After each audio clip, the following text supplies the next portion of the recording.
혹시 뭐 지금 다 준비되셨나요? 네, 채팅창 같이 켜놓고 있으니까 이걸로 이제 의사소통 해주시면 되거든요. 네, 혹시나 이제 지금부터 이제 경매 물건들 좀 보면서 설명을 드릴 건데 중간중간에 모르겠다 이런 거 있으면 지체 없이 질문하셔도 됩니다. 제가 뭐 좀 중요한 말이면 먼저 다 한 다음에 그 다음에 답변을 드릴 거고요. 그게 아니라 중간에 끊어도 될 거면 이제 또 바로바로 말씀을 드리도록 할게요.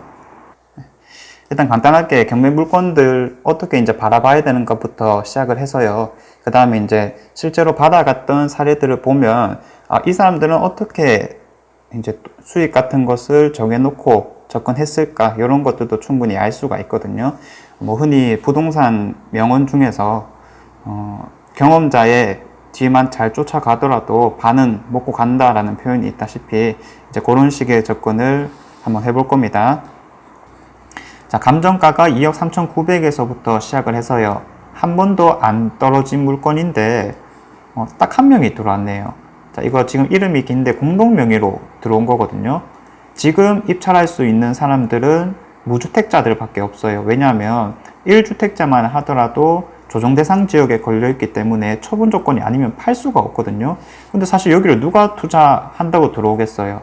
그런 것도 아니기 때문에 뭐든지 실거주 할 사람들이 덤빈다라는 건데 2억 8천 정도의 가치가 있는 곳을 내가 2억 4천 정도에 받았다라고 한다면은 분명 가격적인 메리트는 분명히 있었을 것이다. 그러면 이런 것들이 일반 매매에 비해서 경매로 받았을 때 어느 정도 비용이 더 들어갈 수 있겠느냐 이런 것들 잡아보면 되는 건데 사실상 크게 많이 들어가진 않거든요. 정말 많이 들어간다라고 했을 때 한 500만 원 정도라고 생각을 하시면 돼요. 자, 그러면 그런 금액들 다 친다 하더라도 한 2억 4,500에 받았는 거니까 지금 뭐 실거래가라든지 호가 비교해 봤을 때 이런 것들이 최소 3,500만 원 이상 싸게 샀구나. 요거 만약에 그러면 내가 이 203동 물건을 사고 싶어서 실제로 접근한다면 이 2억 8천짜리 제일 싼 물건을 얼마까지 깎을 수가 있을까요? 각자 한번 깎을 수 있을 만한 금액을 한번 얘기해 볼까요? 1,000만 원 정도 깎을 수 있을 것이다. 그래서 2억 7천, 2억 7천까지 깎을 수 있을 것이다. 자, 다른 분들은 어떻게 생각하세요? 500 정도는 깎을 수 있을 것이다. 안 해줄 것 같다. 네. 자, 이렇게 이제 말씀을 해주신 것 같은데, 200 이렇게 하셨고, 일단은 뭐 깎아야 사죠. 자, 그러면 이제 반대로 한번 생각을 해볼게요. 모든 부동산을 바라보는 입장은 우리가 집주인이 될 필요가 있거든요. 왜냐하면 결국 그렇게 안 팔면 그만이니까. 자, 그럼 여러분들이 집주인이다. 1,000만 원 깎아달라고 하는 거예요. 누가 갑자기 찾아와가지고. 그러면 계약금을 바로 넣겠대. 자, 그럼 깎아줄 거예요. 어떨 것 같아요? 자, 1,000만 원을 깎아달래요. 아까 2억 7천 말씀하셨던 분들 어디 있죠?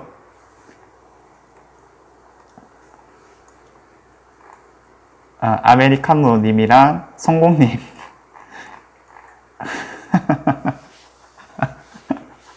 한 번도 안 깎아줄 것 같다. 사실상 우리가 100만 원 깎기가 정말로 힘든 상황이거든요. 현실 정도는. 그래도 4, 500만 원 정도는 깎아줄 것 같다. 그럼 애초에 4, 500만 원 높게 불렀다라는 의미도 조금은 있는 거겠죠. 아니면 정말로 급하다거나. 근데 그런 게 아니라고 한다면 진짜 뭐 100만 원, 200만 원 깎기가 힘든 상황인 건데 지금 경매로 우리가 3,500만 원 이상 싸게 샀다라고 한다면은 이거는 내가 실거주하는 사람들 입장에서 이만한 메리트가 어디 있겠냐라는 거죠. 그러면 경매라고 하는 것들은 결국은 어떻게 표현할 수 있냐면 예전부터 여기에 살고 있던 사람들이 많이 있었을 거잖아요. 그 사람들은 뭐 1억일 때도 살았을 거고 2억일 때도 살았을 거고 지금 2억 8천을 달리고 있는 건데 내가 지금 2억 4천에 샀다라고 하는 것들은 몇 년 전에 시세로 샀다라는 거니까 그만큼 시간을 벌었다라는 의미가 될 수가 있을 것 같아요. 그래서 경매로 싸게 받는다라는 것은 내가 시간을 사는 것이다. 이렇게 이제 좀 생각을 하셔도 좋은 부분이고요. 최근 들어서 어쨌든 대출이 안 나오고 있기 때문에 너무나도 이제 경쟁률이 낮은 상황이에요. 원래 부동산 시장이었다라고 한다면은 이 금액에 받는 것은 말도 안 되는 거거든요. 최소한 낙찰가율이 90% 정도는 되는 거니까 실제로는 뭐 2억 8천이라고 했을 때는 더 높게, 즉 한 1천만 원, 2천만 원 정도 차이로밖에 안 받아가는 건데 이 사람은 4천만 원 이상 차이로 받아가게 된 겁니다. 자, 이게 오늘 경매했던 사례고요. 자, 그리고 딴 것들도 한번 볼까요? 2019 타경 35831 강제 경매 물건이고요. 농공 성원 아파트예요. 농공이라고 하면 잘 모르시는 분들도 꽤나 많을 건데 좀 이따 지도 한번 보도록 하고요. 자, 그 다음에 전용 면적이 15평. 그러면은 실제 공급 면적은 한 22평, 23평 이렇게도 이제 합니다. 자, 그 다음에 감정가가 4,300이래요. 야, 이건 뭐 우리 대구 아파트가 맞나? 라는 생각이 들 정도로 상당히 싸죠. 그리고 이때 아무도 안 받아가서 한번 떨어지게 됐어요. 그래서 3천만 원. 야, 그러면 일반 매매 물건들이 4천만 원 수준이라는 건가? 뭐 이런 생각들이 좀 들죠. 11명이나 입찰했네요. 아니 4,300만 원짜리 뭐 먹을 게 있어서 이렇게 11명이나 그것도 4,400만 원이라는 금액에 받아갔을까? 아니 저번에 4,600에 받아간 사람들은 포기했는데 이 사람은 200만 원 차이로 또 받았네요. 이 사람은 어떻게 생각을 하고 들어갔던 걸까? 좀 이따 같이 한번 살펴보도록 하고요. 자, 그 다음에 이제 권리 문제는 없는 겁니다. 지어진 지는 또 한 30년 가까이 되었고 14층 중에 3층이네요. 자, 위치 한번 보도록 할게요. 자, 위치. 자, 농공. 아까 말씀드렸던 옥포 그리고 테크노폴리스의 중간에 있는 곳이거든요. 근데 보통 여기는 잘 지나치진 않고요. 그냥 이제 농공산업단지가 있는데 이 주변에서 외국인 노동자라든지 많이 일하고 있는 그러한 곳입니다. 어쨌든 사람들이 선호하는 지역이 아니었기 때문에 가격대가 상당히 싼 편이다 라고 볼 수가 있거든요. 자, 실제로 21평짜리 물건이거든요. 그래서 가격 순으로 한번 보면 5,700 매물이 딱 한 개 있네요. 이 평수일 때. 자, 5,700짜리가 하나 있고요. 거래된 내역을 한번 살펴보자면 거래가 상당히 많이 됐죠. 자, 여기도 12월달, 1월달, 그리고 2월달에 거래가 많이 이루어진 것을 확인할 수 있습니다. 최근에 거래된 게 5층일 때 5,200까지 거래가 되었네요. 그럼 요거 보고 이제 요 사람들도 5,700까지 내놨는 거니까 어찌됐든 이 사람이 당장 살 수 있는 금액은 한 5천대 중반일 것이다 라고 했을 때 받아간 가격이 4,400에 받아갔어요.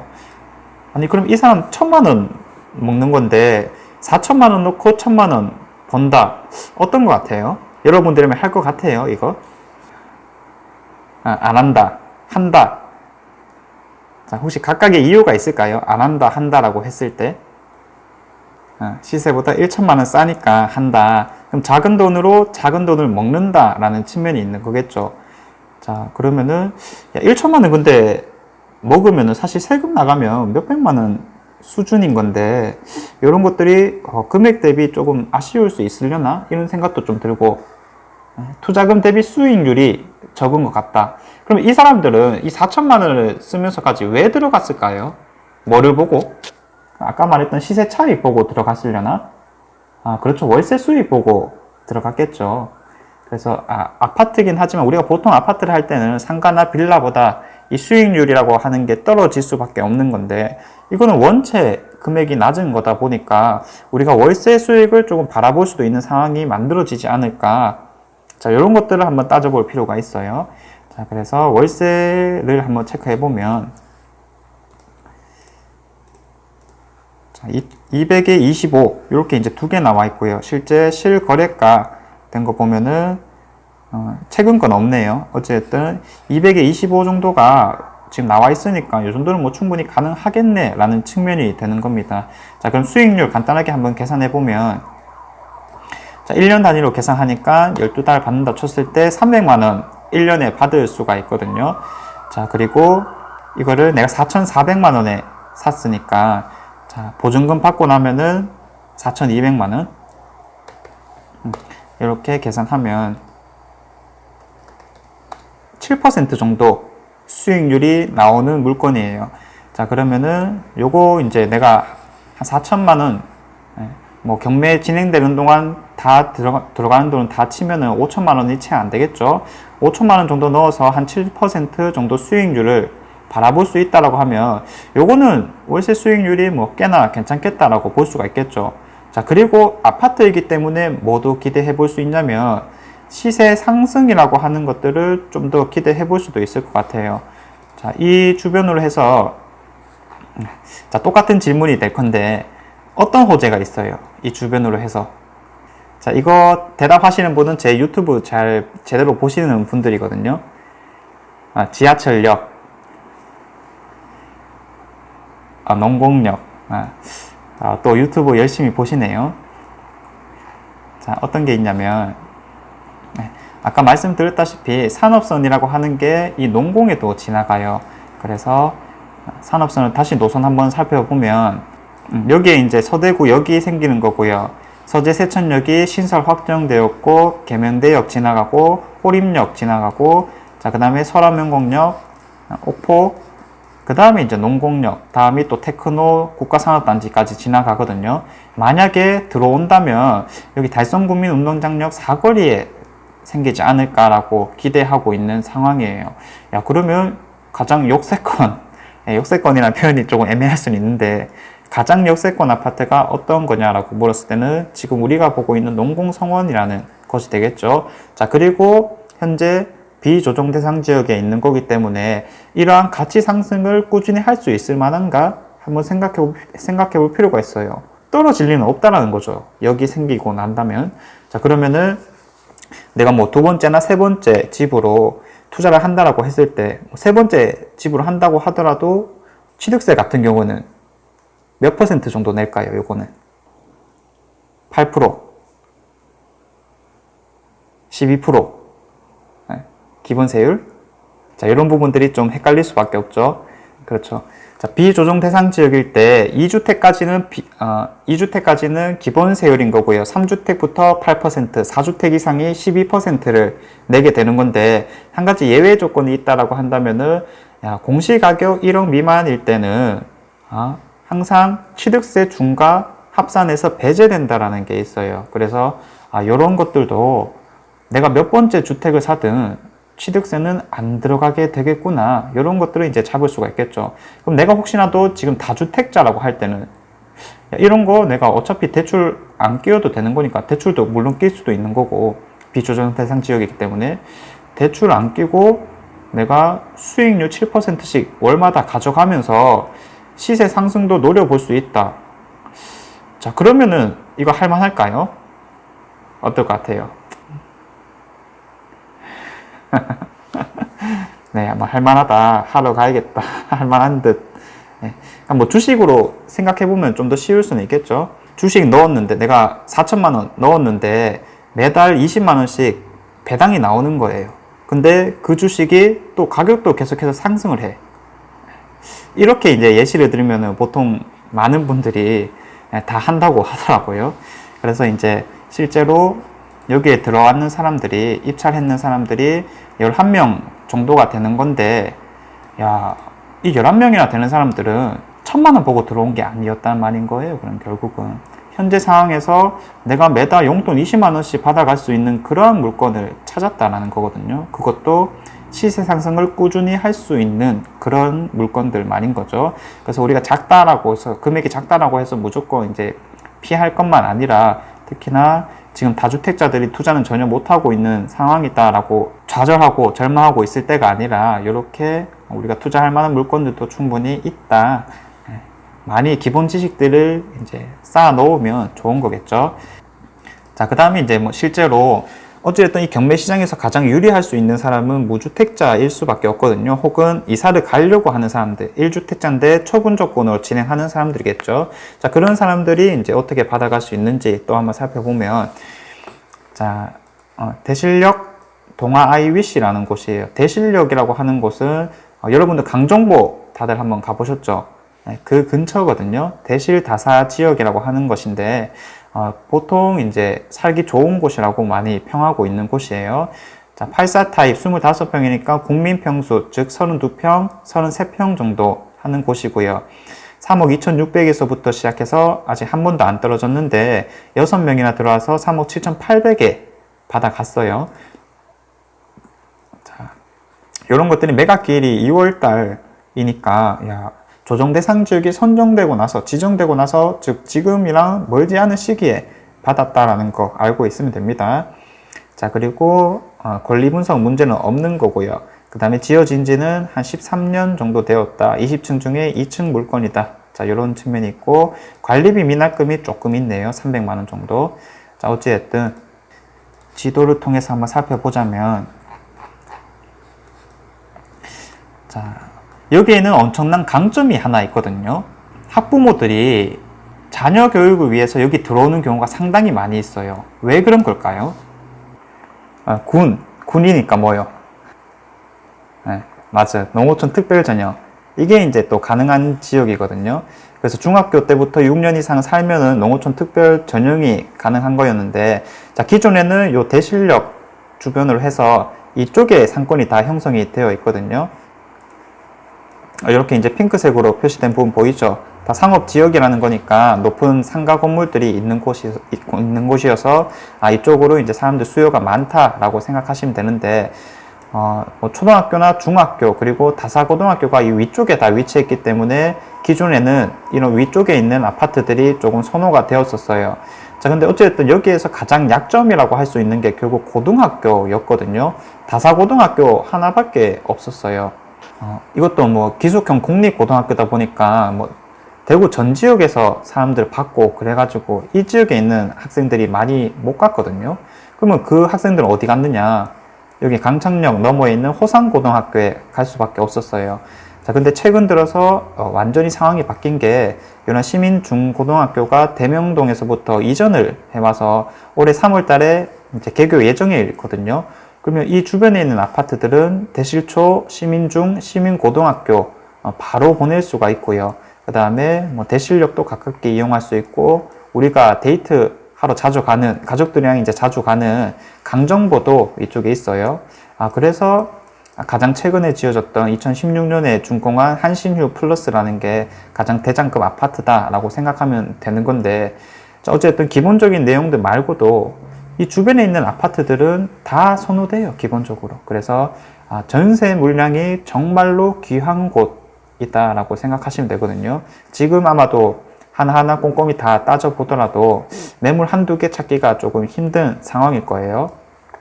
자, 아무튼 이 동아 IBC도 마찬가지로 수요가 엄청난 곳이다 라고 생각을 하시면 되는 건데, 자, 현재 시세 한번 체크해 볼까요?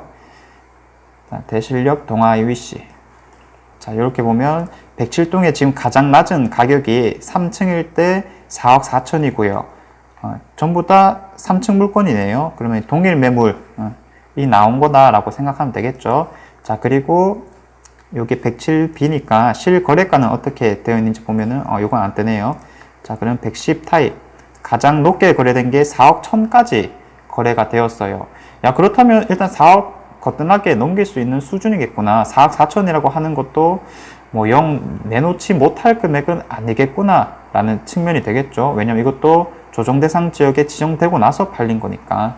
자, 그럼 다른 것들도 이제 혹시 있는지 한번 보자면 107B는 요거밖에 없네요.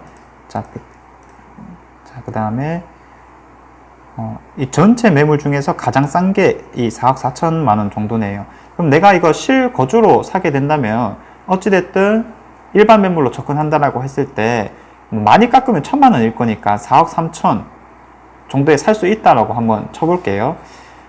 자, 요게 지금 3억 2천에서부터 시작해서 얼마에 받아갔냐면 3억 8천 정도에서 받아간 거예요. 아니, 수요가 꽤나 높은 곳인데도 불구하고 매물이 많이 없다는 거 우리가 확인을 했었잖아요. 근데 이제 3억 8천에 받아갔으니까 정말로 일반 매물로 싸게 산다 치더라도 4억 3천이라고 쳤을 때 5천만 원 이상 싸게 받아간 거예요. 이런 것들이 5천만 원.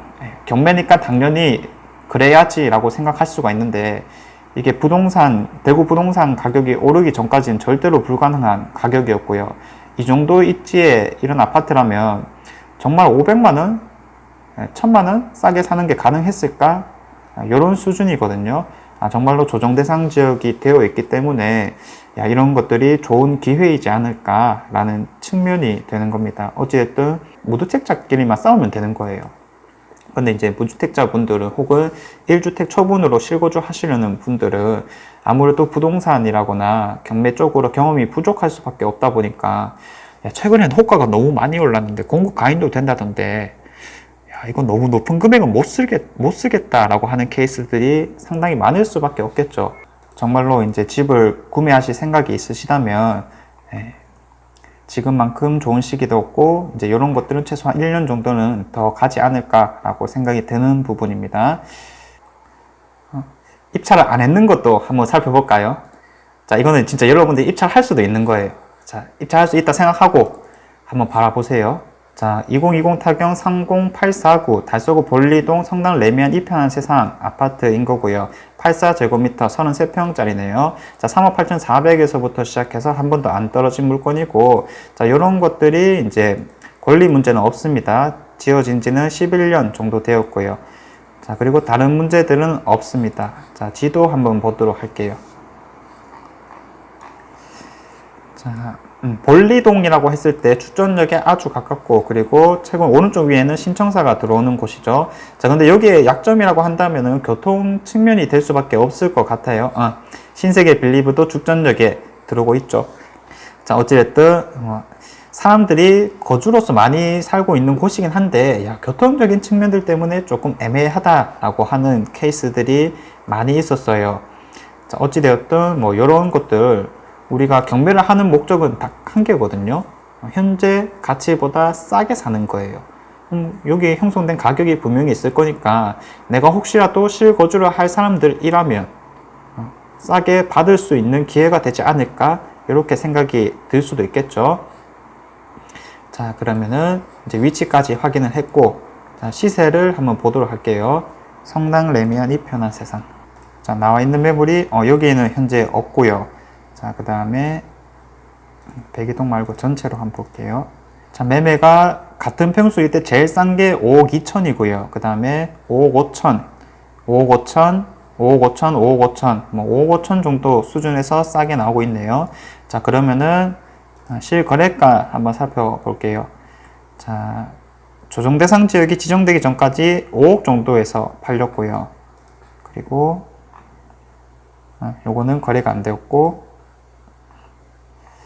자, 이것도 한 4억 후반대인 거 보니까 5억 정도가 적당하다라고 했을 때 지금 나와 있는 호가들이 마냥 비싼 건 아니겠구나. 5억 2천 이런 것들은.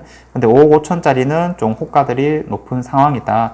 어쨌든 우리가 실거주로 산다라고 했을 때는 호가보다 얼마나 깎을 수 있을지가 가장 핵심이거든요. 특별히 단합의 느낌이 안 든다라고 한다면은 사실 가격 깎는 것들이 상당히 어려울 수밖에 없는 건데, 어쨌든 5억 2천에 살 수 있다라고 쳤을 때 지금 나와 있는 가격이 3억 8천이라는 거예요. 그럼 정말로 최저가로 받게 되면은 우리가 1억 이상 싸게 받는 건데 그 가격으로 쓰기는 쉽지가 않겠죠. 낙찰받기는 쉽지가 않겠죠. 그래서 얼마 정도를 할 수 있을까 한번 고민을 해봐야 돼요. 이거 지금 한번 생각을 해볼까요?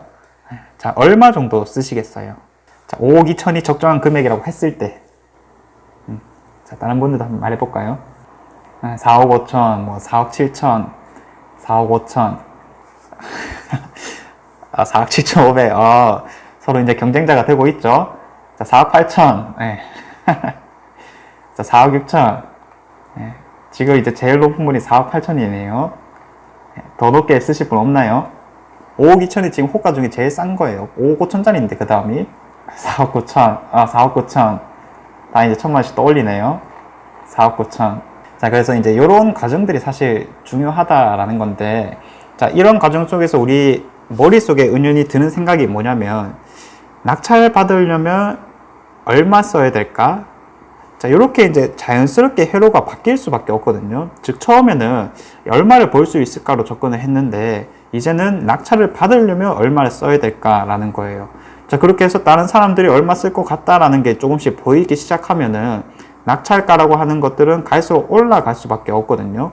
내가 어느 순간부터 돈 버는 게 목적이 아니고, 낙찰 받는 거에만 집중하다 보니까, 이거 진짜 낙찰 받으려면 4억 9천은 좀 써야 될 것 같은데, 5억은 써야 될 것 같은데, 생각할수록 가격이 높아질 수밖에 없다라는 측면이 분명히 있을 거예요. 그래서 항상 우리가 경매를 하는 이유는 싸게 받는 게 핵심이다 보니까 다른 사람들이 얼마에 쓸지 이런 거 전혀 생각하지 마시고요. 그 다음에 내가 얼마를 벌면서 투자할 수 있을까? 이렇게 이제 접근을 하시면 되는 거예요. 정말로 내가 정말로 여기 꼭 들어가야겠다라고 하는 것만 아닌 이상은 경매 물건 어차피 많이 나오거든요. 앞으로는 더 많이 나올 거라고 보여져요.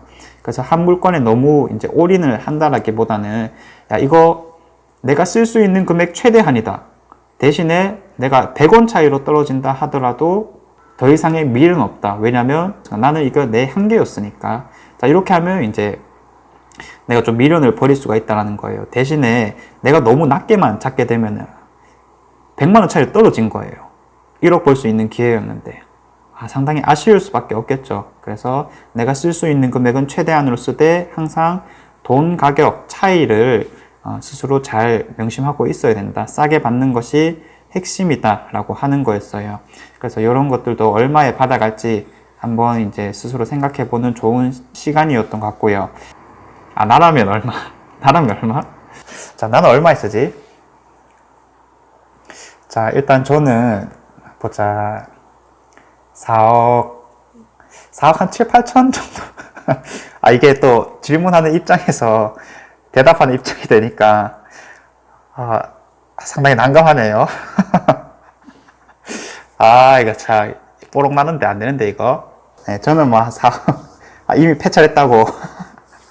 그렇죠. 4억 9천 쓰신 분이 있으니까 저는 한 4억 7, 8천 정도에서 쓸 것 같네요. 네, 그래서 4억 7천대 뭐 이렇게 쓸 것 같은데, 자, 그럼 요거 이제 나중에 진짜로 어떻게 받아가는지 3월 9일에 결정 나거든요.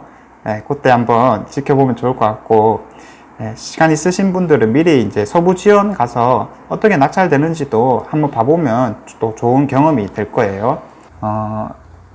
특강 자체는 이제 끝났는데, 혹시 뭐 개인적으로 경매 관련해서 좀 궁금한 게 있다 라거나 아니면은 뭐 다른 먼저 경매 궁금한 것부터 해결하고 그 다음에 시간 좀 있으면은 대구 부동산 좀 궁금한 거 얘기하고 그렇게 마무리 하도록 할게요. 네, 일단 고생하셨습니다. 네, 고생하셨어요. 자, 경매 공부를 어떻게 해야 되나요? 사실상 가장 빨리 갈 수 있는 방법은 뭐 꼭 저를 통해서 배울 필요는 없다 하더라도 한 번 정도 배우는 게 중요해요. 학원 같은 데에서. 왜냐면 그게 이제 가장 빨리 그리고 쉽게 가는 거니까. 모든 과정이 투자라고 했을 때 우리가 어쨌든 효율성을 높이는 게 핵심이잖아요. 그래서 혼자서 시작하기는 어쨌든 조금 무리가 있고요. 왜냐하면 혼자 하면은 이론적인 것들은 어떻게 뭐 책이나 동영상 같은 걸 보면서 된다 하더라도 결국 입찰을 못 해요. 왜냐면 나에 대한 확신이 없기 때문에. 그래서 그런 것들은 뭐 한 달 정도만 배우면 금방 잡을 수 있겠다 생각이 들고요. 명도라는 큰 산 때문에 두려운 것 같아요. 맞아요. 사실 가장 어려운 게 권리 분석도 문제가 아니고 입찰도 문제가 아니에요. 우리가 입찰하기 전까지 방금 우리가 했다시피 엄청나게 골라먹는 재미도 있고 또 재밌다라고 하는 건데, 실질적으로는 뭐 모든 게 그렇겠지만 사람 관계가 가장 힘들 수밖에 없겠죠. 그래서 명도라고 하는 것들 이제 어떻게 이제 해 나가야 될지 사실 크게 어려운 것도 없어요. 왜냐면 그냥 인간관계일 뿐이니까. 근데 간혹 가다가 내가 이제 잘 해주려고 하는데도 불구하고 그쪽에서 이제 아예 벽을 쌓고 대하는 경우도 있거든요. 자, 그럴 때는 그냥 이제 법적인 것들을 이용하면 돼요. 우리가 인도 명령이라는 제도도 있고, 그리고 이제 명도 소송이라는 것도 있고, 그리고 강제 집행이라는 것도 있으니까, 이런 것들은 뭐 한 번만 해보면 크게 어렵진 않겠다. 이렇게 이제 말씀드릴 수가 있고요. 그리고 결국 핵심이 뭐냐면은, 내가 싸게만 사면은 그러한 것들이 무슨 문제가 있을까? 왜냐면 강제 집행한다 하더라도 500만 원 정도만 있으면 다 해결되는데, 근데 나는 5천만 원 싸게 사는 거예요. 그래서 이제 가격적인 것들을 먼저 우선할 필요가 있다 라고 말씀을 드리네요. 자, 경매 대출은 어떻게 나오나요? 자, 이것도 이제 일반 조정 대상 기준이랑 똑같아요. 그래서 50%, 감정가의 50%로 나온다. KB 시세를 말씀드리는 거죠. 경매 물건은 일반 대출보다 많이 나온다고 들었는데 대출이 어느 정도 나오나요? 네, 맞아요. 이게 경락 잔금 대출이라고 해가지고 원래는 낙찰가의 80% 그리고 일반 부동산처럼 감정가의 70% 중에 낮은 금액으로 했거든요. 근데 감정가의 70%보다 보통 낙찰가가 낮으니까 낙찰가의 80%까지, 즉 80%는 대출이 나왔다라는 측면이 있어요. 근데 이 감정가의 70% 기준이 지금 바뀌었죠. 감정가의 50%로 조정 대상 지역은 나오기 때문에 이런 것들이 80%보다 50%가 더 낮으니까 대출이 현재는 많이 나오지 않는다라는 측면이 있습니다. 대출은 뭐 50% 똑같다고 생각하시면 돼요. 자, 그럼 경매 질문은 이제 뭐 딱히 없는 것 같으니까 자, 부동산 얘기로 조금 넘어가면 될 것 같아요.